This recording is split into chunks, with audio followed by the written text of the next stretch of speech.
التوحید والرد على المشركين سورة الزمر تفسیر ابن کثیر. الحمد لله رب العالمين والصلاة والسلام على أشرف الأنبياء وسيد المرسلين سيدنا محمد وعلى آله وأصحابه أجمعين. اللهم صل على سيدنا محمد وعلى آل سيدنا محمد كما صليت على إبراهيم وعلى آل إبراهيم في العالمين إنك حميد مجيد. أعوذ بالله من الشيطان الرجيم. بسم الله الرحمن الرحيم. تنزيل الكتاب من الله العزيز الحكيم. إنا أنزلنا إليك الكتاب بالحق فاعبد الله مخلصا له الدين. ألا لله الدين الخالص والذين اتخذوا من دونه أولياء ما نعبدهم إلا ليقربونا إلى الله زلفى إن الله يحكم بينهم فيما هم فيه يختلفون. إن الله لا يهدي من هو كاذب كفار. لو أراد الله أن يتخذ ولدا لاصطفى مما يخلق ما يشاء سبحانه هو الله الواحد القهار. قال المؤلف والمفسر رحمه الله تعالى أدام النفع بعلومه وعلومكم في الدارين آمين إلى أن قال. وقال قتادة في قوله تبارك وتعالى ألا لله الدين الخالص شهادة أن لا إله إلا الله. ثم أخبر عز وجل عن عباد الأصنام من المشركين أنهم يقولون.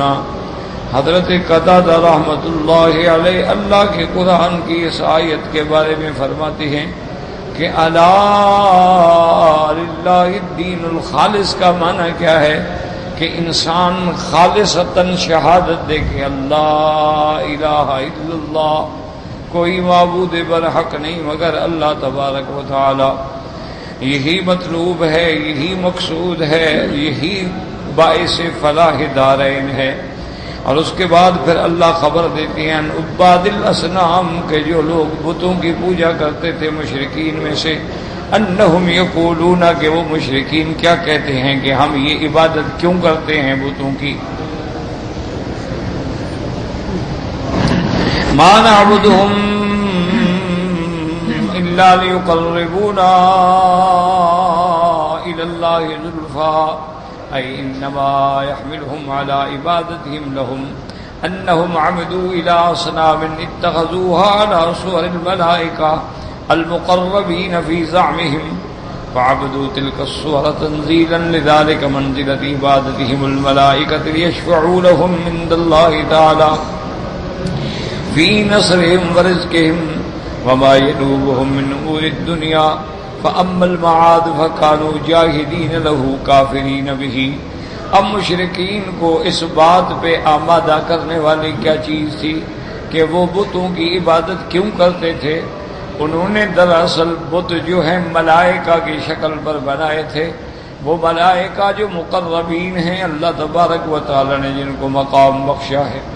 فی زعمہم، ان کے نزدیک جو ہے یہ صورتیں ہیں ملائکہ کی. فَعَبَدُوا تِلْكَ الصُّوَرَ تَنزِيلًا لِذَلِكَ، اور وہ ان صور کی، ان تماثیل کی عبادت اس لیے کرتے تھے کہ گویا وہ ملائکہ کی عبادت کر رہے ہیں، اور ملائکہ جب خوش ہوں گے تو لِيَشْفَعُوا لَهُمْ عِندَ اللَّهِ، کہ وہ اللہ کے ہاں ان کی سفارش کریں گے. لِنَصْرِهِمْ فِي نَصْرِهِمْ وَرِزْقِهِمْ، کہ وہ اللہ ان کی مدد کریں گے، ان کو رزق دیں گے. وَمَا يَنُوبُهُمْ مِنْ أُمُورِ الدُّنْيَا، اور جو دنیا میں تکلیفیں یا دنیا میں حاجات ہیں وہ اللہ پوری کریں گے. فَأَمَّا الْمَعَادُ، جہاں تک آخرت کا تعلق ہے، وَكَانُوا جَاهِدِينَ لَهُ كَافِرِينَ بِهِ، وہ آخرت کا انکار کرتے تھے، آخرت پر ان کا ایمان ہی نہیں تھا کہ آخرت پر ایمان ہوتا. تو اصل بات یہی ہے، یاد رکھیں کہ جتنی دنیا میں مشرک ہیں وثنی ہیں یا سورج کی عبادت کرنے والے، چاند تاروں کی عبادت کرنے والے، آگ کی عبادت کرنے والے، ان کے دماغوں میں ایک اپنا فلسفہ۔ بعض لوگوں نے جو دیوی دیوتا بت بنائے ہیں، یا تو وہ کسی اللہ والوں کی شکل بنائی کہ جو اولیاء اللہ فوت ہو گئے، کیونکہ سب سے پہلے شرک اسی سے شروع۔ سیدنا نوح علیہ السلام کے زمانے میں ابلیس لعین نے ان کے دماغ میں یہ بات ڈالی کہ دیکھو بھئی فلاں اللہ والا فوت ہو گیا، فلاں اللہ والا فوت ہو گیا، فلاں اللہ کا بزرگ بڑا عابد زاہد فوت ہو گیا، تو اب ہمارے لیے تو بہت مشکل ہے، وہ اللہ والے اب ہمیں ملیں گے نہیں۔ تو ایک انسان کی شکل میں، خود بزرگوں کی شکل میں، جو کہ شیطان جو ہے نا، جن جو ہے یہ تشکل بشا، جو شکل چاہے بنا سکتے ہیں، یعنی انسان کی شکل بھی بن جاتے ہیں، کبھی جانور بن جاتے ہیں، کبھی سانپ بن جاتے ہیں، کبھی بچھو بن جاتے ہیں، کبھی بکرا بکری بن جاتے ہیں، کبھی کچھ بن جاتے ہیں، جو بھی شکل بنائے۔ تو وہ انسانوں کی شکل میں، ایک بزرگ کی شکل میں آیا، کہنا کبھی بڑا افسوس ہے یہ سارے بزرگ چلے گئے۔ انہوں نے کہا بھی پھر تو مشورہ دو۔ اس نے کہا مشورہ یہ ہے کہ کسی طرح اگر ہم ان بزرگوں کی شکل بنا لیں، تماثیل بنا لیں اور اپنے پاس رکھ لیں، تاکہ ان کو جب دیکھا تو ہمیں یاد آئے گا کہ یہ ماشاءاللہ یہ بڑا اللہ کا ولی تھا، بڑا عابد تھا، تو ہم بھی عبادت کا شوق کریں گے۔ انہوں نے کہا بات تو ٹھیک ہے، لیکن ہم کیسے بنائیں، ہمیں تو بنانا نہیں آتا۔ تو اس نے کہا کہ ٹھیک ہے، میں کوشش کر کے تمہیں بنا دیتا ہوں۔ تو اس نے پھر وہ ساری تمثیلات بنائی، یعنی بت بنائے، ان کے اسٹیچو بنائے، جیسے آج کل بڑی بڑی ممیاں بنائی جاتی ہیں۔ تو وہ ودن، سواعن، یغوثا، یعوقا، نصرا، یہ وہ لوگ تھے۔ ان کا تو کوئی قصور نہیں، وہ تو اللہ والے تھے، وہ تو فوت ہو گئے۔ تو ان کی شکلیں بنا کر ابتدا میں اس نے کہا بھی ان کو اپنے عبادت خانے میں رکھ لو، گھروں میں رکھ لو، عبادت تم اللہ کی کرو، بس ان کو دیکھ لیا، یاد کر لیا۔ جب ایک نسل گزر گئی تو دوسری نسلوں کے دماغ میں بٹھایا کوئی تمہارے ماں باپ انہی کی عبادت کرتے تھے اور یہ اللہ کو کہتے تھے، اب قوم اس پہ آ گئی۔ اور یہ ہوتا کیوں ہے کہ جب آدمی کوئی خارق عادت یعنی انہونی چیز دیکھتا ہے نا، جیسے اصحاب کہف کا قصہ آپ نے پڑھا ہے، وہ تو اللہ کے اولیاء تھے، اللہ کے ولی تھے، موحدین تھے، اللہ کی توحید کے لیے ان کو وطن سے نکالا گیا، وہ بیچارے اپنی جان بچا کے ہجرت کر کے بھاگ گئے۔ اذ اول فتیۃ الی الکہف، ان نوجوانوں نے جا کے ایک غار میں پناہ لی۔ اب یہ ہمارے خر کی عادت ہے کہ 309 سال گزر گئے، سو رہے ہیں، اب اٹھے جاگے، اس کے بعد جناب کچھ بھی نہیں بگڑا، کوئی چاہے تبدیل نہیں ہوئی۔ اب انہوں نے آدمی بھیجا، وہ بازار میں گیا، انہوں نے جب پرانی کرنسی دیکھی، انہوں نے کہا کیا بات کر رہے ہو، یہ تو 300 سال کی پرانی کرنسی، سن پڑا ہے اوپر کیا لکھا ہوا ہے، کہاں سے لے آئے ہو؟ اب وہ بیچارے گھبرا گئے۔ اس طرح لوگوں کو پتہ چلا، ساری اللہ کے مخلوق آ کے انہوں نے زیارت کی، دیکھا کہ کمال کی بات ہے بھی 309 سال تک بندہ زندہ رہے غار میں، نہ کھائے نہ پیے، نہ روٹی نہ پانی نہ کچھ، اور پھر کچھ بھی نہیں بدلا، نہ شکل بدلی ہے، نہ بال بڑے ہیں، نہ کپڑا بوسیدہ ہوا ہے۔ انہوں نے کہا ہاں یہ تو واقعی اللہ کے پیارے، لَنَتَّخِذَنَّ عَلَيْهِمْ مَسْجِدًا، ہم یہیں عبادت گاہ بنائیں گے، یہاں سجدہ کریں۔ یہ وجہ ہوتی ہے کہ جب آدمی کوئی انہونی دیکھتا ہے نا، کوئی کرامت دیکھتا ہے اولیاء اللہ کی، کوئی امر خارق کی عادت دیکھتا ہے، فوراً پھر جھک جاتا ہے۔ یہی عالم تھا مشرکین مکہ کا کہ لات، عزا، منات جو تھے، یہ سارے جو بت بنائے تھے، اصل میں یہ اللہ کے صالح بندے تھے، عباد اللہ الصالحین تھے، ان کی شکلیں بنا۔ کچھ لوگوں کا یہ تصور ہے کہ نہیں، اللہ تو اللہ ہے نا، لیکن نظام چلانا جو ہے اس نے ذمہ داری دے دی ہے فرشتوں کو۔ فالمدبرات امرا، اللہ کے نظام کو چلانے والے جو ہیں فرشتے. انہوں نے کہا ہم نے فرشتوں کی اب شکل تو دیکھی نہیں، لہذا ایک تصور کرتے ہیں کہ بھئی یہ جبریل کی شکل ہے، یہ میکائیل کی ہے، یہ اسرافیل. اس طرح انہوں نے اپنے تصور سے بت بنا دی کہ یہ بت ہیں ملائکہ کے، لیکن ہم نے چونکہ ملائکہ کو دیکھا نہیں. اچھا، اسی طرح ان کا یہ بھی ایک عقیدہ تھا کہ ملائکہ جو ہیں یہ لڑکیاں ہیں، لڑکے نہیں ہیں، اس لیے اللہ نے ان کو چھپایا ہوا ہے ہم سے. اس لیے انہوں نے بعض دیویاں بنا دی، بعض بت بنائے جو اور لڑکیوں کی شکل میں ہیں، عورتوں کی شکل میں ہیں، بعض مردوں کی شکل میں ہیں.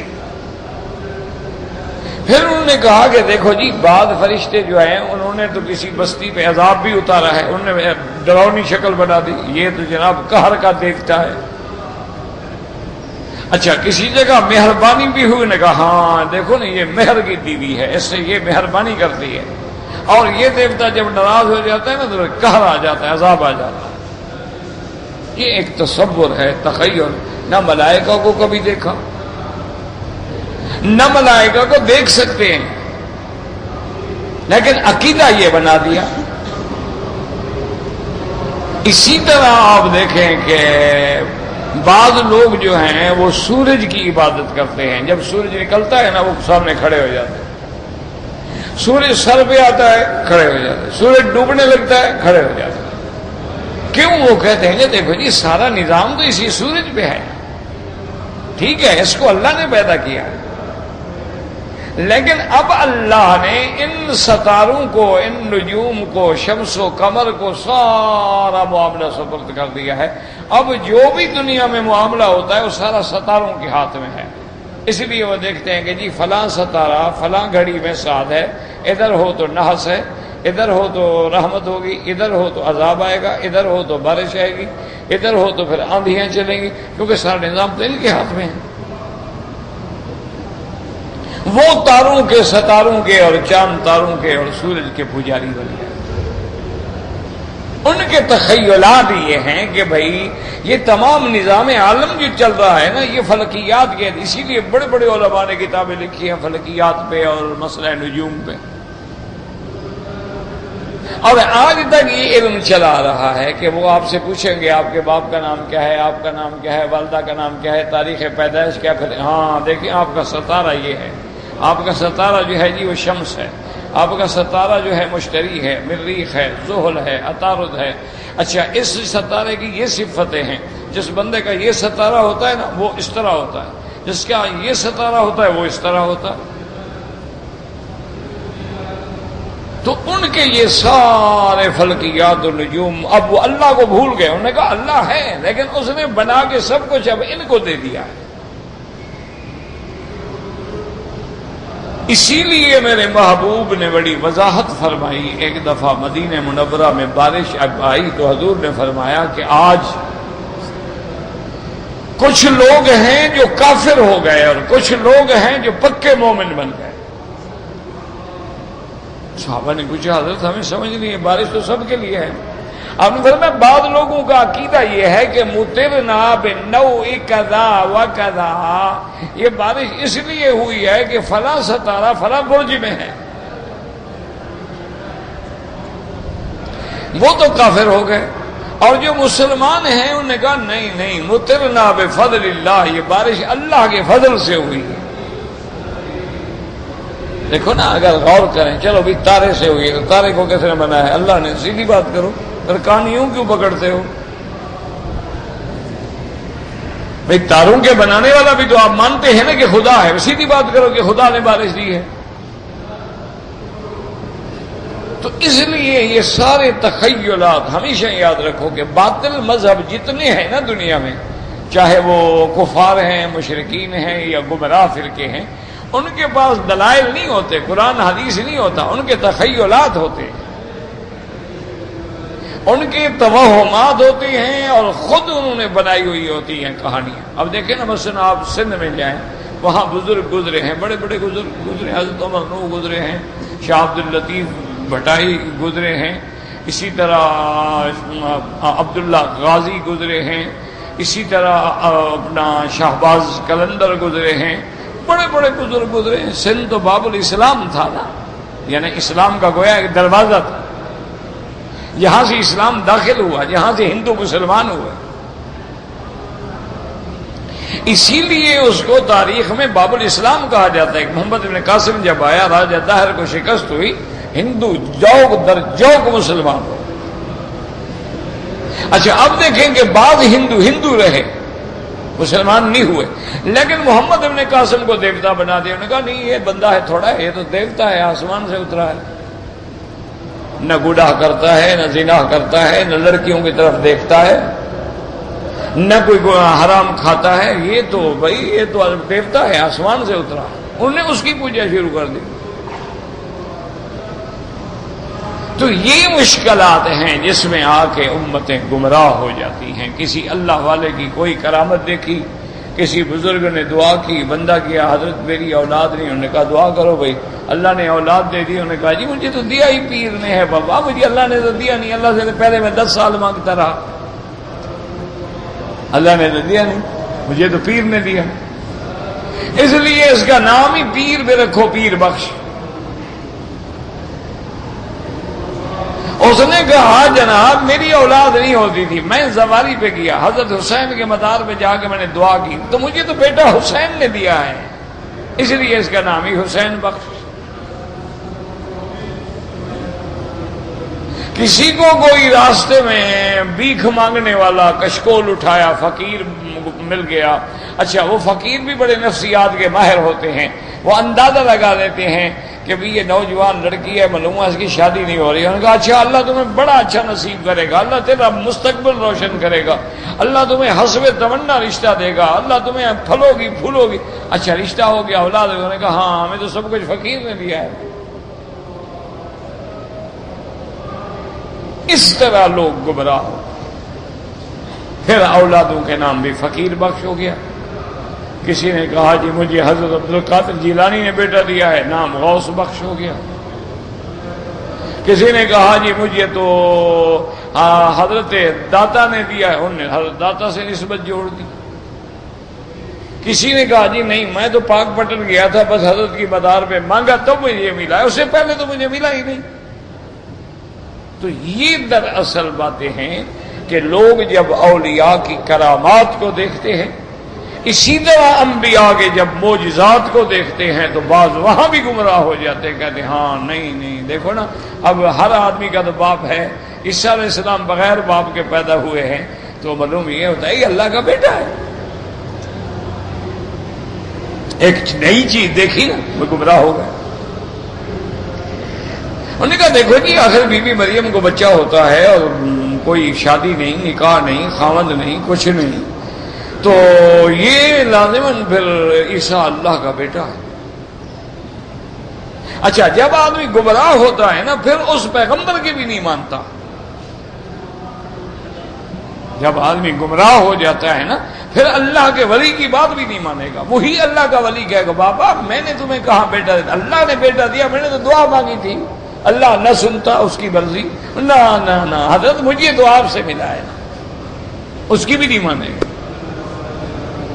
اب حضرت عیسیٰ علیہ السلام پیدا ہوئے، ٹھیک ہے بغیر، لیکن پیدا ہوتے ہوئے ابھی دودھ پیتے ہوئے اس وقت کہا کہ انی عبداللہ، میں اللہ کا بندہ ہوں، وہ نہیں مانتے۔ بھائی جس کو تم خدا کا بیٹا کہہ رہے ہو کہتا ہے میں اللہ کا بندہ ہوں، اللہ کا نبی ہوں، اللہ کا رسول ہوں، نہیں مانتے۔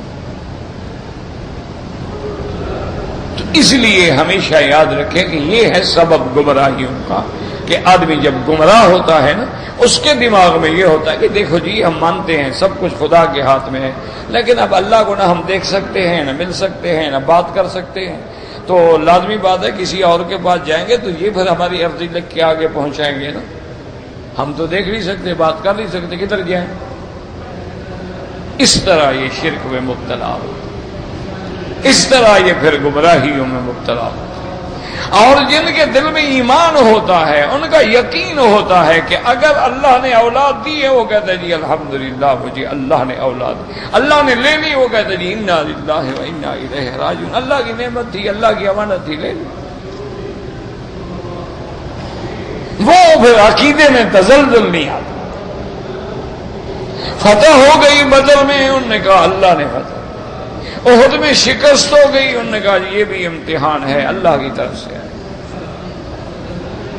70 صحابہ شہید ہو گئے، جنازہ پڑھ رہے ہیں، لیکن کہتے ہیں الحمدللہ اللہ مولانا ولا مولا لکم، اللہ ہمارا ناصر ہے، اللہ ہمارا ولی ہے، اللہ ہمارا محافظ ہے۔ ٹھیک ہے، ہماری غلطی ہوئی، امتحان آ گیا۔ اس لیے مفسر فرماتا ہے کہ کافروں کا جو عقیدہ تھا، مشرکین مکہ کا خاص طور پہ، وہ یہی تھا۔ وہ کہتے تھے کہ ہم اس لیے عبادت نہیں کرتے کہ یہ خدا ہے، نہیں، خدا تو خدا ہے،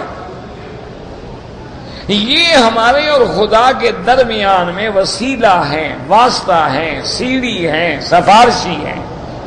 لِيَشْفَعُونَا عِندَ اللَّهِ شُفَعَاؤُنَا عِندَ اللَّهِ لِيُقَرِّبُونَا إِلَى اللَّهِ زُلْفَىٰ۔ جب ہم ہر وقت عیسیٰ علیہ السلام کی عبادت کریں گے، صلیب کا نشان گلے میں لٹکائیں گے، اور ہر بات کو ہم حضرت عیسیٰ کی طرف سے سمجھیں گے، حضرت عیسیٰ راضی ہو جائے گا تو باپ کو کہہ دے گا، ہماری نجات ہو جائے گی بس۔ لیکن جاہلوں کے عقیدے دیکھو، یہ صلیب جو لٹکاتے ہیں یہ کیا ہے؟ وہ کہتے ہیں یہ وہ علامت ہے جس پہ حضرت عیسیٰ علیہ السلام کو پھانسی دی گئی، یہ کراس کا نشان جو ہے نا، وہ کہتے ہیں یہ علامت ہے کہ عیسیٰ علیہ السلام کو پھانسی پہ چڑھائے گا۔ اور جو خود پھانسی پہ چڑھ گیا تمہیں کیسے چڑھائے گا؟ عقیدہ جاہل ہے، دماغوں میں بیٹھا ہو۔ وہ بھائی اللہ کا ولی تھا، اللہ کا بہت بڑا بزرگ تھا، محبوب تھا، مقرب تھا، رات دن عابد زاہد تھا، لیکن وہ خود تو فوت ہو گئے، قبر میں چلے گئے، ان کی مٹی آ گئی قبر کے اوپر، آپ نے خود جنازہ پڑھ کے اپنے ہاتھوں سے ان کو دفنایا ہے، تو اب وہ کیسے مشکل کشا ہو گئے؟ لیکن نہیں، جاہل ہے، آئے گا قبر پہ ہاتھ باندھ کے کھڑا ہے، سجدے کر رہے، روکو گے، کہے گا دیکھو جی وہابی اللہ کے ولی اولیاء کو مانتے ہی نہیں، یہ تو اولیاء کے گستاخ ہیں، یہ تو ہم ہیں اولیاء کے ماننے والے، ہاتھ باندھتے ہیں، طواف کرتے ہیں، قبروں پہ آتے ہیں، چادریں چڑھاتے ہیں، چڑھاوے چڑھاتے ہیں، قربانیاں کرتے ہیں، خیراتیں کرتے ہیں، پھر حضرت کو جا کے سوال کرتے ہیں، ہم تو ماننے والے ہیں نا، یہ تو گستاخ ہیں، یہ تو مانتے ہی نہیں۔ بڑے سے بڑا کیا تو فاتحہ پڑھ کے دعا کر دی کہ اللہ اس بزرگ کو ثواب عطا فرما، یہ تو لہذا بزرگ کو اور ثواب دینے والے آ گئے۔ تو یہ ہے اصل شرک کی وجہ۔ اللہ تعالی ہر مسلمان کو شرک سے بچائے، اللہ تبارک و تعالی ہر مسلمان کو بدعات سے بچائے۔ اب دیکھو نا جی کہ بظاہر کتنا حسن ہوتا ہے کہ سارے آدمی ہاتھ باندھ کے کھڑے ہیں، صلاۃ و سلام پڑھ رہے ہیں، حضور پہ نعتیں پڑھ رہے ہیں، اظہار محبت کر رہے ہیں، کوئی ایک نعت خواں نعت پڑھ رہا ہے، باقی بیٹھے بیٹھے جھوم رہے ہیں۔ میں دیکھیں جی ہم تو عشق رسول میں یہ سب کچھ کر رہے ہیں نا۔ لوگوں دیکھو جی یہ وہابی ہے نا، گستاخ ہے نا، ان کو حضور کی محبت ہی نہیں، محبت ہو تو کریں۔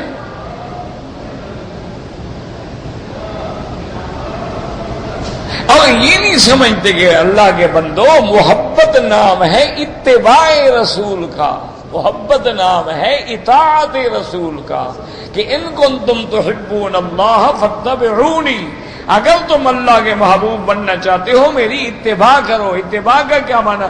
جو حضور نے حکم دیا کرو، جسے روک دیا رک جاؤ۔ اصل محبت تو یہ ہے، اصل محبت تو اسی کا نام ہے نا کہ اب دیکھیں، ورنہ کہ کون آدمی ہے جو دل میں یہ نہ سمجھتا ہو کہ حضور سیدنا بھی ہیں، حبیبنا بھی ہیں، شفیعنا بھی ہیں، حضور صلی اللہ علیہ وسلم قرۃ اعیننا، ہماری آنکھوں کی ٹھنڈک بھی ہیں، لیکن نماز میں وہ لفظ نہیں بڑھاتا، کہتے اللہم صلی علی محمد وعلی آل محمد، یہ نہیں کہتا اللہم صلی علی حبیبنا، صلی علی شفیعنا، صلی علی، ورنہ حضور تو شفیع بھی ہیں، حبیب بھی ہیں۔ کیوں؟ وہ کہتے ہیں نانا حضور نے نماز میں اتنا پڑھا ہے، اس سے نہ کم ہو سکتا ہے نہ زیادہ ہو سکتا ہے۔ یہ ہے اتباع، یہ ہے عشق رسول صلی اللہ علیہ وعلا آلہ واصحابہ وسلم تسلیما کثیرا کثیرا۔ اب دیکھو نا جی، بعض لوگ احرام کے لیے خاص تولیے بنواتے ہیں، پاؤں میں پہننے کے لیے احرام کی خاص جوتیاں، یہ تکلف ہے، جو ہے پہن لو، بس بات ختم ہو گئی۔ اس لیے حضور نے فرمایا کہ اگر تمہارے پاس کھلی جوتی نہیں ہے تو اسی کے پاؤں دبا دو، اسی کے اوپر پاؤں رکھ لو، بس۔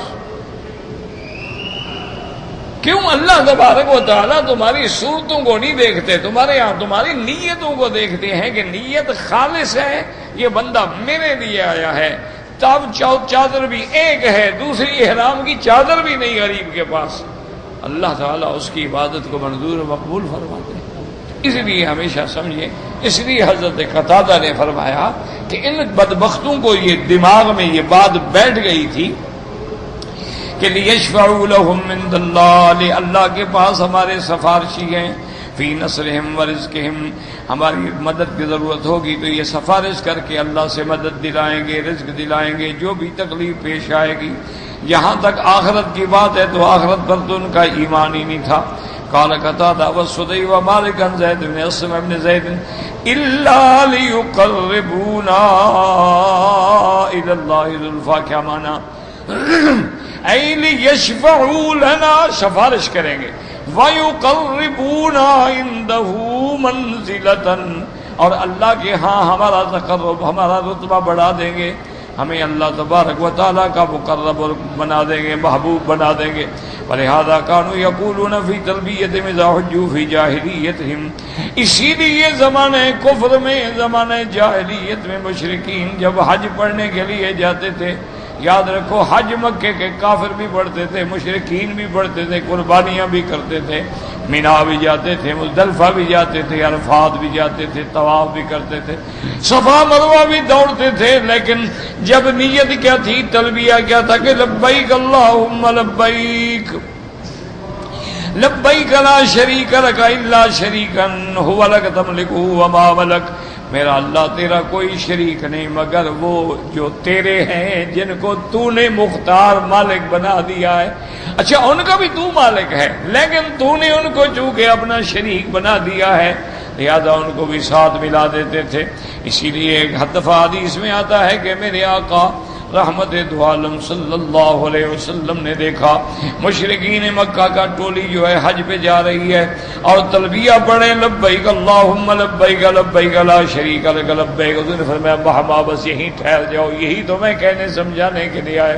کہیں گے نا نا الا شریکا تملکہ وما ملک، مگر یہ جو اس کے پیارے ہیں، اس کے شریک ہیں، ان کو بھی اللہ تبارک و تعالی نے شریک بنایا، مالک بنایا، اور ان کا مالک جو ہے پھر بھی اللہ تبارک و تعالی۔ وَهَذِهِ الشُّبْهَةُ هِيَ الَّتِي اعْتَمَدَهَا الْمُشْرِكُونَ فِي قَدِيمِ الدَّهْرِ وَحَدِيثِهِ، یہی وہ شبہ ہے، یہی وہ جہالت ہے، یہی وہ وہم ہے جس میں پڑھ کے اس دور کے مشرک یا آج کے مشرک جو ہیں وہ شرک میں مبتلا ہیں۔ وجاءتهم الرسل صلوات الله وسلامه عليهم اجمعين بردها والنهي عنها والدعوة الى افراد العبادة لله وحده لا شريك له۔ اللہ نے پیغمبر بھیجے، اللہ کے کروڑوں صلاۃ و سلام ان پر کیوں آئے؟ وہ بے ردہا، ان کے جاہلیت کے عقیدوں کو رد کریں، ان کو بت پرستی سے، عبادت سے، اصنام پرستی سے منع کریں، والدعوت الی افراد العبادۃ للہ وحدہ، ان کو دعوت دیں کہ تم خالص اللہ کی عبادت کرو، اس کی عبادت میں کسی کو شریک نہ کرو۔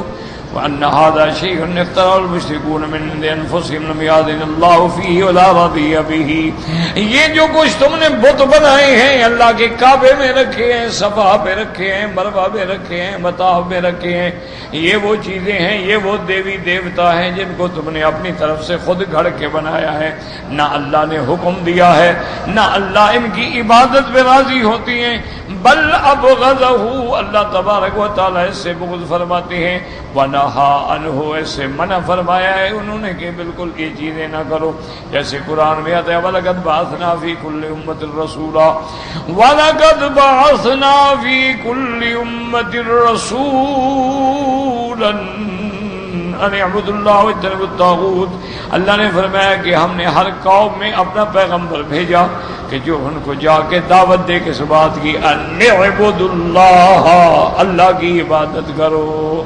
واجتنبوا الطاغوت، اور شیطان کی عبادت سے بچو، کیونکہ جو اللہ کو چھوڑ کے غیر اللہ کی عبادت کرتا ہے دراصل وہ شیطان کی عبادت کرتے ہیں، کیونکہ شیطان کا کہنا مان رہے ہیں، اس کے کہنے کی وجہ سے غیر اللہ کا شرک کر رہے ہیں۔ وما ارسلنا من قبلک من رسول الا نوحی الیہ انہ لا الہ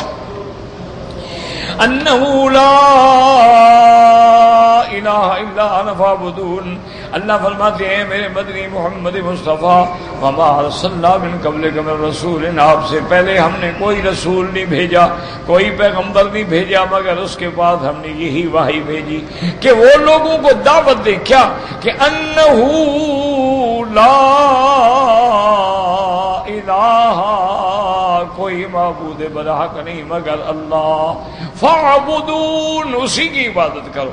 اب جتنی قسم کی عبادت ہے سب اللہ کے لیے ہے، اس میں نہ ریا ہو، نہ اس میں شرک ہو، نہ اس میں سمعت ہو، نہ اس میں دکھلاوا ہو، نہ اس میں کسی غیر کو حصے دار بنائیں۔ آپ قربانی کرتے ہیں عبادت ہے، آپ طواف کرتے ہیں عبادت ہے، آپ رکوع کرتے ہیں عبادت ہے، آپ سجدہ کرتے ہیں عبادت ہے، آپ صدقہ خیرات کرتے ہیں عبادت ہے، آپ دعا مانگتے ہیں عبادت ہے، تو یہ صرف اس کا حقدار اللہ تعالیٰ کی ذات ہے، اللہ کے سوا کسی کی عبادت نہیں ہو سکتی۔ اللہ کے سوا جو کرے گا تو پھر مشرک ہوگا، شرک کرے گا، توحید الوہیت کی مخالفت کر کے ہمیشہ کے لیے گمراہ ہو جائے گا۔ وَأَخْبَرَ أَنَّ الْمَلَائِكَةَ الَّذِي فِي السَّمَاوَاتِ مِنَ الْمَلَائِكَةِ الْمُقَرَّبِينَ وَغَيْرِهِمْ كُلُّهُمْ عَبِيدٌ خَاضِعُونَ لِلَّهِ لَا يَشْفَعُونَ إِلَّا بِإِذْنِهِ لِمَنِ ارْتَضَىٰ وَلَيْسُوا عِندَهُ كَالْأُمَرَاءِ عِندَ مُلُوكِهِمْ يَشْفَعُونَ عِندَهُمْ بِغَيْرِ إِذْنِهِمْ فِيمَا أَحَبَّهُ الْمُلُوكُ وَأَبَوْا۔ اب فرماتے ہیں کہ اللہ کے جتنے فرشتے ہیں ملائکہ آسمانوں میں ہیں مقربین، کلہم عبید، سب اللہ کے بندے ہیں، خاضعون للہ، اللہ کے آگے جھکنے والے ہیں، اللہ کے حکم پہ چلنے والے ہیں، لا یعصون اللہ ما امرہم ویفعلون ما یؤمرون، اللہ کی ہرگز نافرمانی نہیں کرتے۔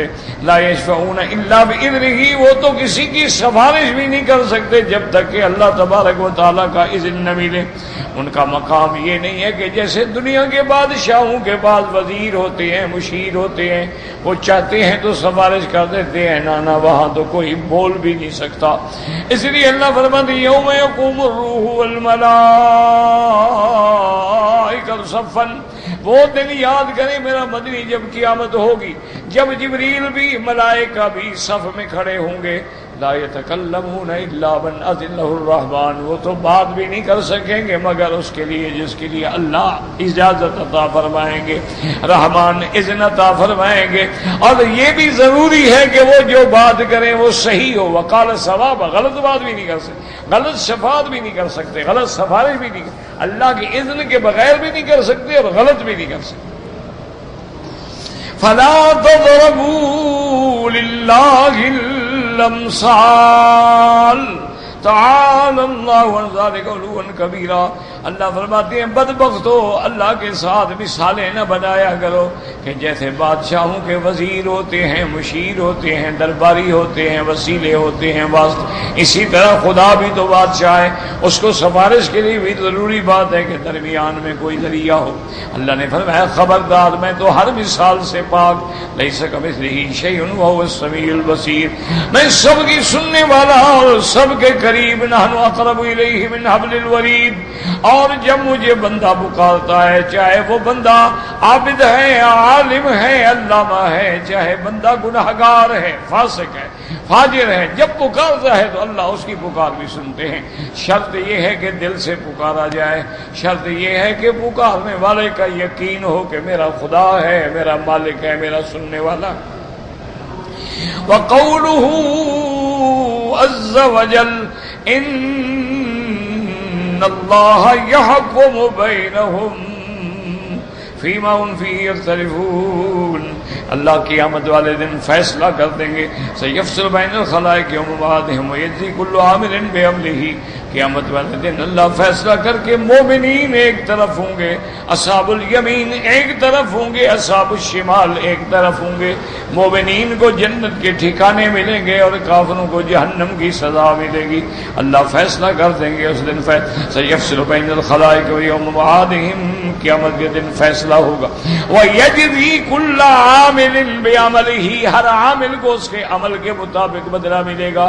اگر تیرے اعمال اچھے ہیں تو پھر بدلہ بھی اچھا ملے گا, اگر اعمال بھیڑے ہیں تو بدلہ بھی پھر بھیڑا ملے گا. وَيَوْمَ نَحْشُرُهُمْ جَمِيعًا ثُمَّ نَقُولُ لِلْمَلَائِكَةِ أَهَٰؤُلَاءِ إِيَّاكُمْ كَانُوا يَعْبُدُونَ قَالُوا سُبْحَانَكَ أَنْتَ وَلِيُّنَا مِن دُونِهِمْ بل كانوا يعبدون الجن اکثرهم بهم مؤمنون. قیامت کے دن جب اللہ سب کو کھڑا کریں گے, تمام اولین و آخرین کو کھڑا کریں گے, تمام امتیں, تمام انبیاء سارے موجود ہوں گے. اللہ پاک پھر ملائکہ کو فرمائیں گے هؤلاء إياكم كانوا يعبدون, کہ اے فرشتوں یہ تمہاری عبادت کرتے, یہ تم لوگوں کی عبادت کرتے, تم نے کہا تھا. تو فرشتے فوراً کہیں گے قالوا سبحانک, وہ کہیں گے مولا تیری ذات پاک ہے ہر قسم کے شریک سے. انت ولینا من دونہم, آپ ہی ہمارے مددگار ہیں, آپ ہی ہمارے ان کے سوا محافظ ہیں. بل کانوا یعبدون الجن اکثرهم بهم مؤمنون, یہ ملائکہ کی عبادت نہیں کرتے تھے, اصل میں یہ جنوں کی اور شیطانوں کی عبادت کرتے تھے. اسی میں سے اکثر ہم بھی انہی کے ساتھ ایمان لاتے تھے. اس نے جس لائن پہ لگا دیا یہ لگ گئے. وقولہ عز وجل ان اللہ لا يهدي من هو كاذب كفار, اي لا يرشد ہدایت من قصد الكذب والافتراء على الله تعالى وقلبه كافر بآياته وحججه وبراهينه.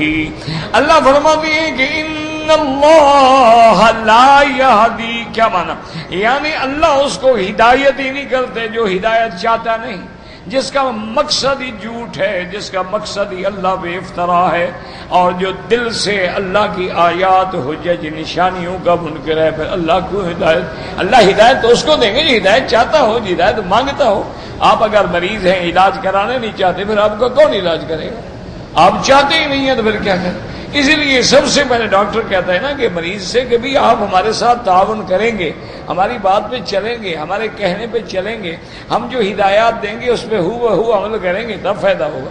اگر تم تعاون نہ کرو تو پھر کوئی فائدہ نہیں علاج کرنے کا, کیوں پیسے خراب کرتے ہو, کیوں خواہ پریشان ہوتے. تو اس لیے اللہ فرماتے ہیں ہم ان کو ہدایت نہیں دیتے جو چاہتے ہی نہیں ہیں. ثم بین تعالی انہ لا ولد لہ, اب اس آیت میں اللہ نے بیان کیا کہ اللہ اولاد سے بھی پاک ہے, اس کی کوئی اولاد نہیں, کوئی بیوی نہیں, کوئی بچہ نہیں, کوئی والد والدہ نہیں. وہ واحد ہے, وہ احد ہے, وہ صمد ہے, وہ فرد ہے. الذی لا ند لہ ولا شریک لہ ولا مثل لہ ولا مثال لہ. كما يعلم جهلة المشكين في الملائكة وعلى اليهود والنصارى في العزير وعيسى. اللہ نے فرمایا یہ جاہل مشرکین جو عقیدہ رکھتے ہیں کہ ملائکہ میری بیٹیاں ہیں, یہ جاہل ہیں. اسی طرح جو جاہل یہودی عقیدہ رکھتے ہیں کہ حضرت عزیر اللہ کا بیٹا ہے, اور جو نصرانی عقیدہ رکھتے ہیں کہ حضرت عیسیٰ اللہ کا بیٹا ہے, یہ بالکل جھوٹ بولتے ہیں. اللہ تو خالق ہے, باقی سب مخلوق ہے. جب اس کی مخلوق ہے تو پھر اس کو بیٹے کی کیا ضرورت ہے؟ بیٹا کیوں بندہ مانگتا ہے کہ میری مدد کرے گا, بڑھاپے میرا ہاتھ پکڑے گا, میرا معاون ہوگا, مجھے کھلائے گا, پلائے گا, اٹھائے گا, بٹھائے گا. اللہ تو پاک ہے, اس کو تو ضرورت ہے ہی نہیں, پھر اللہ کیوں اولاد رکھے؟ اس لیے فرماتے ہیں کہ لو اراد اللہ ان یتخذ ولدا لاصطفى مما يخلق ما يشاء. اذا كان الاخر ما يذبن هذا شرط لا يلزم ولا جواز ما قصد تجهيل فيما عنده وزعمه كما قال عز وجل. اگر اللہ چاہتا تو پھر مخلوق میں سے جس کو چاہتا چن کے اولاد بنا لیتا. تم سے تو نہ پوچھتا نا, تم سے مشورہ کرتا. اصل معنی یہ ہے کہ اللہ کی تو اولاد ہے ہی نہیں، یعنی تو تمہیں رد کرنے کے لیے خدا کہہ رہے ہیں کہ تم جو کہتے ہو یہ بیٹا ہے یہ بیٹا ہے، تو اگر اللہ چاہتے تو جس کو چاہے بنائے، وہ تمہارے کہنے سے بنائیں گے، ورنہ اللہ تو پاک ہے۔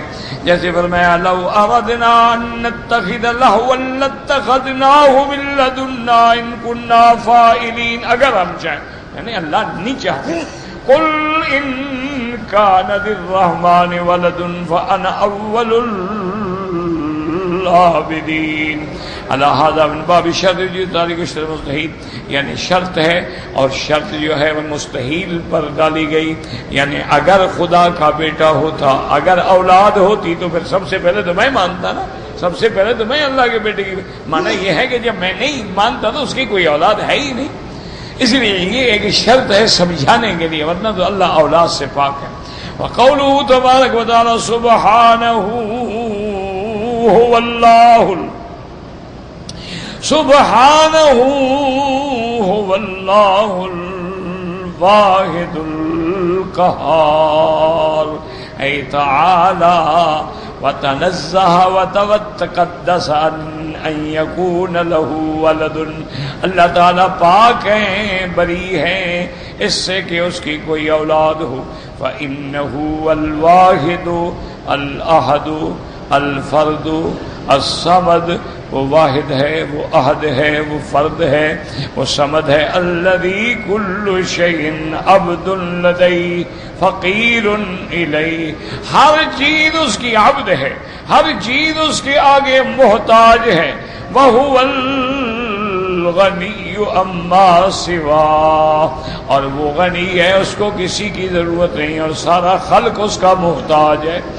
الذی قد قہر الاشیاء فدانت له وذلت وخضعت، اللہ تبارک و تعالی ہر چیز پہ قاہر ہیں، ہر چیز پہ ان کا غلبہ ہے، ہر چیز اس کے آگے جھکنے والی، ہر چیز اس کے آگے تضرع اور عاجزی کرنے والی ہے۔ تبارک و تعالی اما یقول الظالمون والجاہدون علوا کبیرا، اللہ کی ذات بلند و بالا ہے ان باتوں سے جو یہ ظالم کہتے ہیں، کافر کہتے ہیں، مشرک کہتے ہیں۔ اللہ تبارک و تعالیٰ کی ذات بلند ہے، وہ اولاد سے بھی پاک ہے، وہ کھانے سے بھی پاک ہے، وہ پینے سے بھی پاک ہے، وہ تمام صفات نقصان سے بھی پاک ہے، وہ متصف ہے ساری صفات جمال و کمال کے ساتھ۔ خلق السماوات والارض بالحق یکور اللیل علی النہار ویکور النہار علی اللیل وسخر الشمس والقمر كل يجري لأجل مسمى ألا هو العزيز الغفار خلقكم من نفس واحدة ثم جعل منها زوجها وأنزل لكم من الأنعام 8 أزواج يخلقكم في بطون أمهاتكم خلقا من بعد خلق في ظلمات 3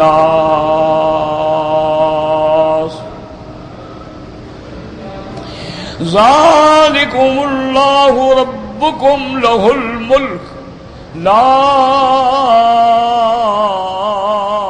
الہ الا هو فانا تصرفون۔ اب اللہ پاک فرماتے ہیں کہ ظالمو، جن کو تم نے خدا بنایا ہے، مثلا تم نے حضرت عیسیٰ کو بیٹا بنایا، خدا بنایا، حضرت عزیر کو بنایا، اولیاء اللہ کو تم نے خدائی صفات دے دی، تو اچھا یہ بتاؤ کہ آسمانوں اور زمینوں کے پیدا کرنے والا کون ہے؟ تو جب آسمان زمین نظام پیدا کرنے والا وہ ہے، اور پیدا کرنے والے کے بعد یعنی کام ان کے ذمہ لگ گیا ہے، تو جو خالق ہے وہی عبادت کے لائق ہے، یہ تو مخلوق ہے۔ اس لیے اللہ نے بعد میں ذکر کیا کہ خلق السماوات والارض بالحق الحق.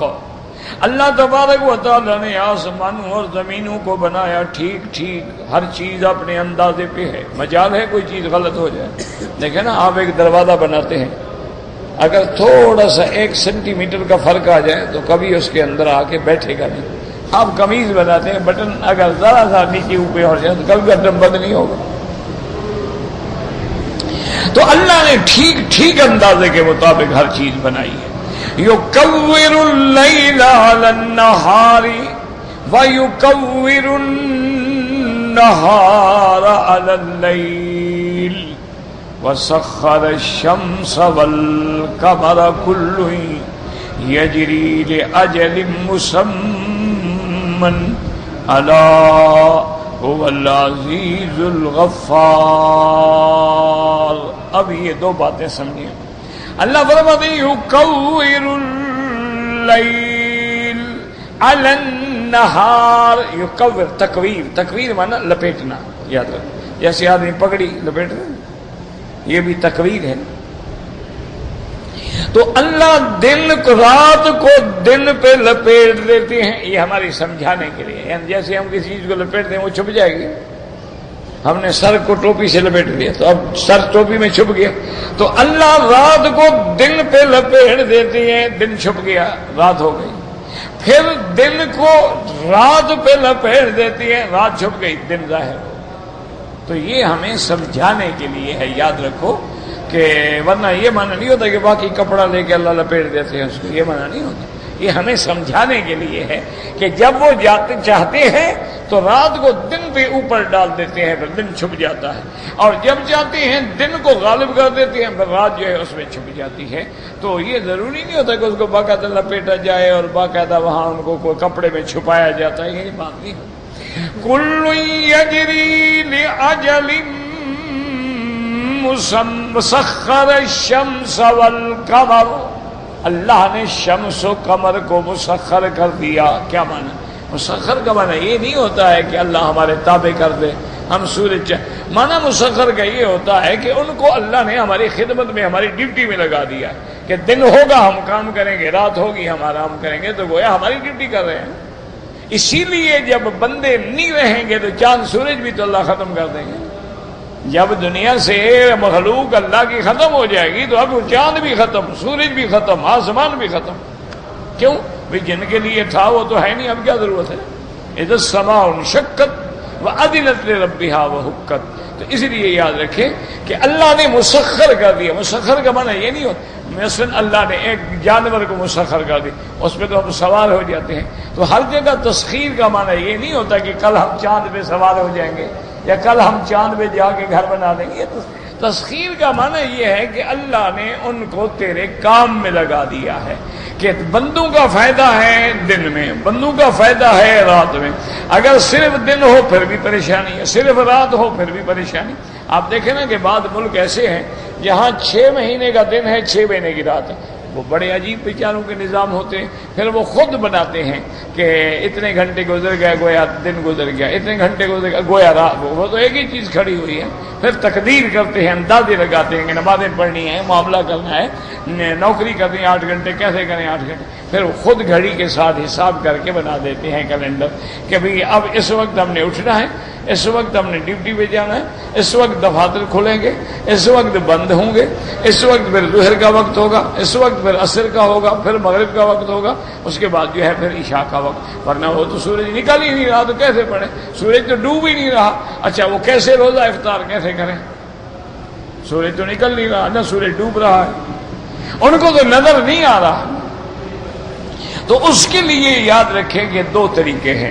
ایک یہ ہے کہ اقرب المطالع، کہ اس ملک کے ساتھ قریبی ملک کون سا ہے جہاں دن رات نظر آتے ہیں، اس کا جو نظام ہے وہ اپنے اوپر لاگو کر لیں. ان کا جو قریب والا ملک ہے نا، وہاں جب صبح ہوتی ہے یہ سمجھیں ہماری بھی صبح ہو گئی. وہاں جب افطار ہوتا ہے سمجھیں بھی ہمارا بھی افطار ہو گیا. وہاں جب چاند نظر آتا ہے سمجھیں بھی ہمارا بھی چاند ہو گیا. وہاں جب تراویح ہوگی سمجھو بھی ہماری بھی تراویح ہو جائے گی. تو اقرب المطالع جو قریب ترین ملک ہے، جس کا اور تمہارا مطلع ایک ہے، تمہارے اور اس کے درمیان میں فرق نہیں ہے تو اس اقرب المطالع کے مطابق نظام چلایا جاتا ہے. یا یہ ہوتا ہے کہ بھی تم خود اندازہ بنا لو، فقدروا لہ قدرا، خود اپنی تقسیم کر لو اور اسی کے مطابق عبادت کرتے رہو. قبول تو اللہ نے کر دی ہے. کل یجری، یعنی دونوں، یعنی سورج ہے یا چاند، یجری چلتے ہیں، لأجل مسمن، ایک وقت مقرر تک. کیا بنا؟ یا تو بعض علماء نے فرمایا کہ سورج مشرق سے مغرب آ گیا، ڈوب گیا، تو ایک مقرر جگہ ہے. بعض علماء نے فرمایا نا، ان کی حرکت اس وقت تک ہے جب تک کہ قیامت آئے گی. جب قیامت آئے گی تو ان کی حرکت بھی ختم ہو جائے گی. الی اجل مسمى.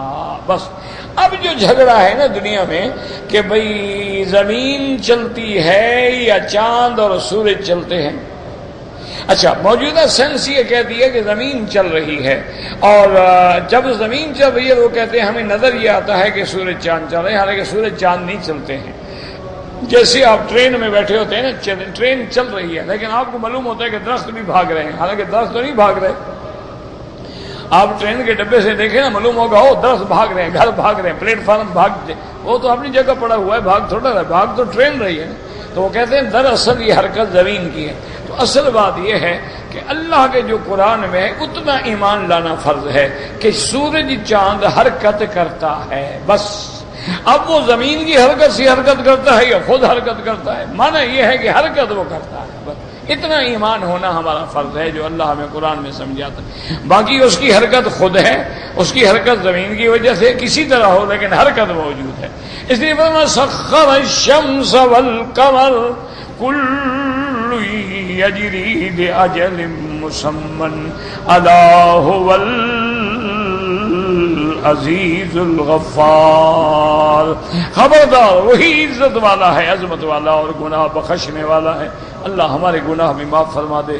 یا اللہ امت مسلمہ کی سب پریشانیاں دور کر دے. یا اللہ حضور کی امت بھی رحم فرما دے.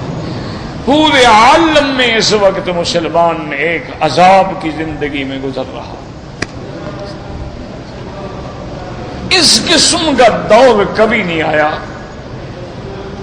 بڑے بڑے دور گزرے ہیں، بڑے بڑے فتنے آئے، ہلاکو آیا، تاتاری آئے، شنگیز آئے، فرعون آیا، نمرود آیا، بڑے دور آئے ہیں. لیکن موجودہ دور کے جو فرعون اور نمرود ہیں نا، اگر وہ پہلوں کو اللہ زندہ کر دے نا، وہ تو ان کے چپراسی بن جائیں، کان پکڑ کے کھڑے ہوتے ہیں.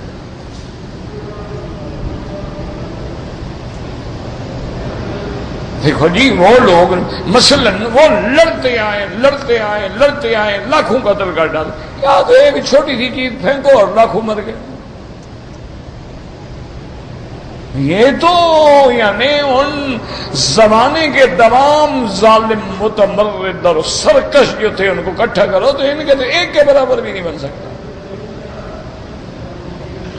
80 لاکھ بندہ جو ہے وہ ایک دفعہ میں مر جائے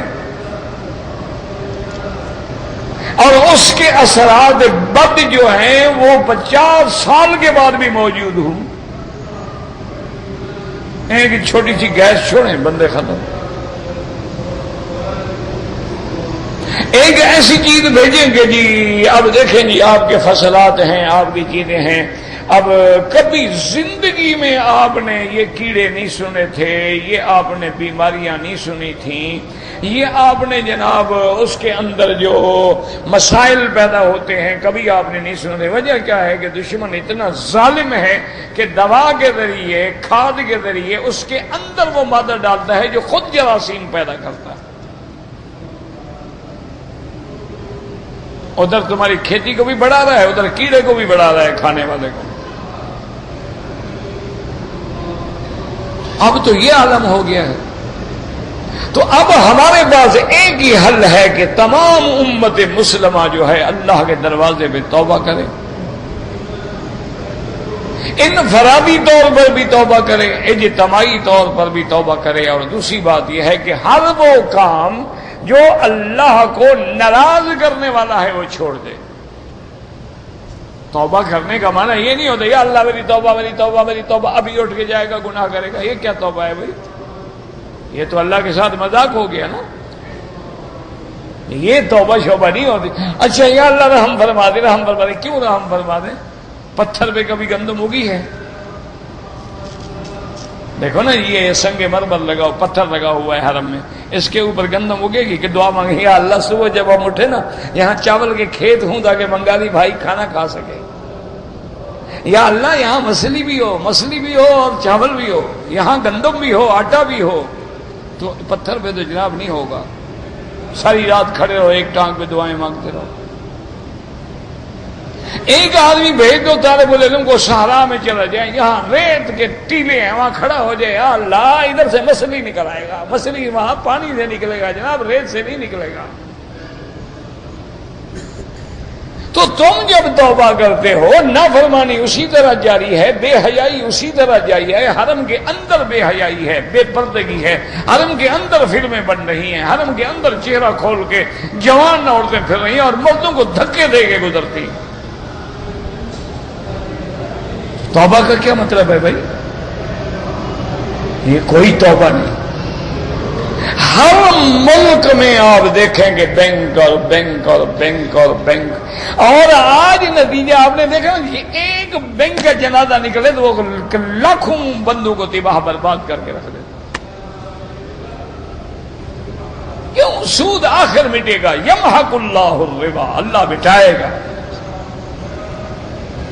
جس طرح یاد دیکھو سوشلزم میں ختم ہو گیا نا، اسی طرح کمیونزم بھی ختم ہوگا، نظام تو اسی کا چلے گا۔ وہ بھی 70 سال تک کسی چڑیا کو پر نہیں مارنے دیتے تھے، اذان نہیں کہنے دیتے، نماز نہیں پڑھنے دیتے، قرآن رکھنا بھی جرم تھا،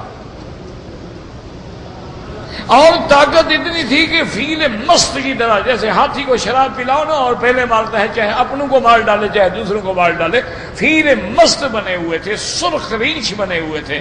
لیکن جب اللہ کی پکڑ آئی کتنی دیر لگی ٹکڑے ہونے میں۔ آج بھی اللہ نے مسلمانوں کو اتنی طاقت دی ہے، قوت دی ہے کہ خدا کے لیے سارے جھگڑے ختم کر کے متحد ہو جائیں اور اپنی نعمتوں کو آپس میں تقسیم کر دیں۔ ساری دنیا کا کافر تیرے پاؤں کے نیچے پڑا ہوگا، تیرے جوتے چاٹے گا۔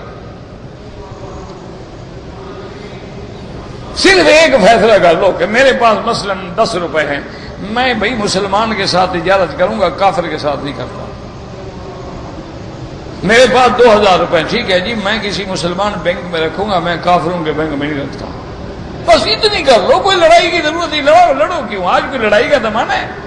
یہ تو بیچارے یعنی حد سے نکل جانے والے لوگ ہیں، ورنہ یہ کون سا مقابلہ ہے؟ کافر اپنے گھر میں خوش بیٹھے، مسلمان مسلمانوں کو مار رہا ہے، وہ تو اپنے گھر میں مزے سے بیٹھے ہوئے ہیں۔ وہ کہتے ہیں خدا کرے روز مرو، وہ کہتے ہیں خدا کرے ایک دھماکے کی وجہ 200 دھماکہ کرو، تو مر تو تم ہے، ان کا کیا بگڑا ہے؟ ہم کہیں گے ہم کیا کریں؟ ہم ایک بات کریں کہ جو اللہ کا حکم ہے اس پہ چلے۔ اللہ نے جہاد کا حکم دیا ہے، فساد کا حکم تو نہیں دیا ہے۔ اور پھر ہر اسباب پہ غور کریں۔ دیکھیں نا جی، مثال کے طور پہ ایک ہمارے پاس مٹکا ہے، یا مثلا یہ دیکھو ایک پیالی ہے، اس سے پانی لیک ہو رہا ہے، تو ہمیں ڈھونڈنا چاہیے کہ یہ لیکیج کہاں ہے، کہاں سوراخ ہے۔ اب ہم کہیں جی اس کو پکڑو، اس کو پکڑو، رنگ کر دو، فلاں کرو، کیا ہوگا؟ بھی وہ تو اصل سوراخ تو بند ہی نہیں کیا۔ تو جہاں جہاں فساد ہے اس کے اسباب پہ غور کرو کہ یہ فساد ہوا کیوں۔ جیسے ڈاکٹر کہتا ہے جی آپ کو جی مجھے بخار ہے، آؤ بیٹھو، منہ کھولو، گلا دکھاؤ، آنکھیں دکھاؤ، پیٹ دکھاؤ۔ تمہارا پیٹ تو خراب نہیں، گلا تو خراب نہیں، کھانسی تو نہیں، تمہیں نزلہ تو نہیں، تمہیں زکام تو نہیں۔ او کرتے کرتے نہیں پتہ لگا، اچانک اچھا بلڈ ٹیسٹ کراؤ، پیشاب ٹیسٹ کراؤ، اوہ یہ چور پکڑا گیا جی، آپ کے تو بلڈ میں انفیکشن ہے۔ تو اصل سبب پکڑو نا۔ اور حل کیا ہے؟ ما سوا اللہ کے دروازے کے آنے کی کوئی حل نہیں۔ اسی لیے دل سے دعا کچھ نہیں کر سکتے ہو نا، حرم میں 2 رکعت پڑھ کے دعا تو کر سکتے ہو۔ اور یار ہم غریب ہیں، طالب العلم ہیں، فقیر ہیں، ہمارے پلے میں ہے کیا؟ لیکن 2 رکعت نماز پڑھ کے دعا تو کر سکتے ہو، یا اللہ حضور کی امت پہ رحم فرما، یا اللہ مسلمانوں پہ رحم فرما دے۔ آج کونے کونے میں، مشرق میں، مغرب میں، شمال میں، جنوب میں، ہر جگہ مسلمان کا خون بہ رہا ہے۔ انا للہ و انا الیہ راجعون۔ علاج کیا ہے؟ الرجوع الی اللہ۔ علاج کیا ہے؟ الرجوع الی کتاب اللہ۔ علاج کیا ہے؟ الرجوع الی سنت رسول اللہ۔ علاج کیا ہے؟ التمسک بکتاب اللہ و سنتہ۔ علاج کیا ہے کہ منہج نبوی محمد مصطفیٰ کو پکڑ لو اور اس پر چلو۔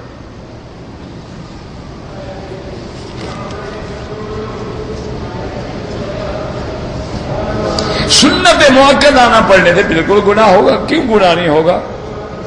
بالکل گناہ گار، حتیٰ کہ سنت مؤکدہ رہ گئی ہے تو قضا کرو۔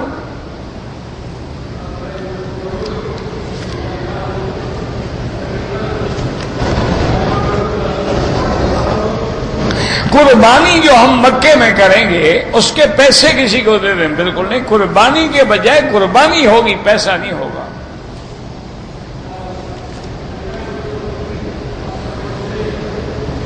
اگر والدین جو ہیں وہ جنتی ہیں انشاءاللہ، اللہ سب کے والدین جو اسلام پہ مرے ہیں جنتی بنائے، اللہ ہمیں بھی جنت نصیب فرمائے، تو قیامت والے دن یاد رکھو اولاد والدین کو اللہ ملائیں گے، باقاعدہ سب کٹھے ہو جائیں گے۔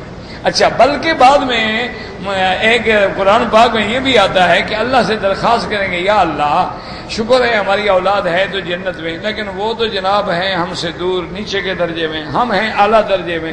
اللہ حکم دیں گے ان کے بچوں کو بھی اعلیٰ درجے میں بھیج، الحقنا بہم ذریاتہم، ہم ان کی اولادوں کو بھی ان کے ساتھ ملا دیں گے۔ اور فرمایا ان کے عمل سے بھی کوئی کمی نہ کرو، ان کے درجات میں بھی کوئی کمی، یعنی یہ نہیں کہ ان کو بڑھا دو ادھر کم کر دو، جیسے ہم کرتے ہیں نا جی، ادھر پیٹرول کی قیمت جو ہے وہ کم کر دو، ڈیزل کی بڑھا دو، کھاتا برابر ہو گیا۔ اللہ فرماتا ہے نہ ما علتناہم، ہم ان سے کچھ نہیں کاٹیں گے، ہم ان کے بس ان کا درجہ بلند کریں۔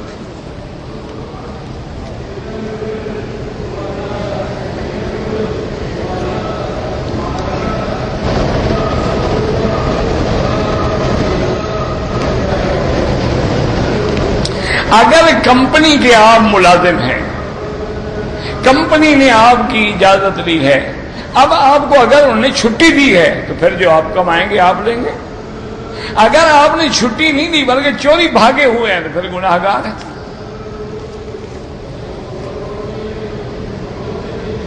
اگر بال گنجی ہو جائیں تو کوئی سرجری کرانا چاہے ٹھیک ہے، کوئی بات نہیں، لیکن سرجری میں کسی انسان کے بال نہ لگوانا، یاد رکھو، کیوں کیا پتا وہ کافر کے ہیں، ہندو کے ہیں، مشرک کے ہیں، کس بات کے، اچھا پتہ نہیں انسان کے ہیں، خنزیر کے ہیں، کس چیز کے ہیں۔ اگر لگوانے کا اتنا بڑا شوق بھی ہو نا تو آج کل وہ پلاسٹک کے بال بنے ہوئے آتے ہیں، وہ لگوا لینا، کوئی فرق نہیں پڑتا۔ ویسے کوئی فرق نہیں پڑتا ہے، نہ لگاؤ تو کیا ہو جائے گا، جو لوگ گنجے ہیں ان کا کیا ہو گیا ہے، کچھ بھی نہیں بگڑتا۔ بس ہوتا ہے کہ جی مجھے میرے حسن و جمال میں حسن و جمال حیا کا نام ہے، حسن و جمال ان بالوں کا نام نہیں ہے۔ آپ دیکھیں نا، کالا سیاہ رنگ ہوتا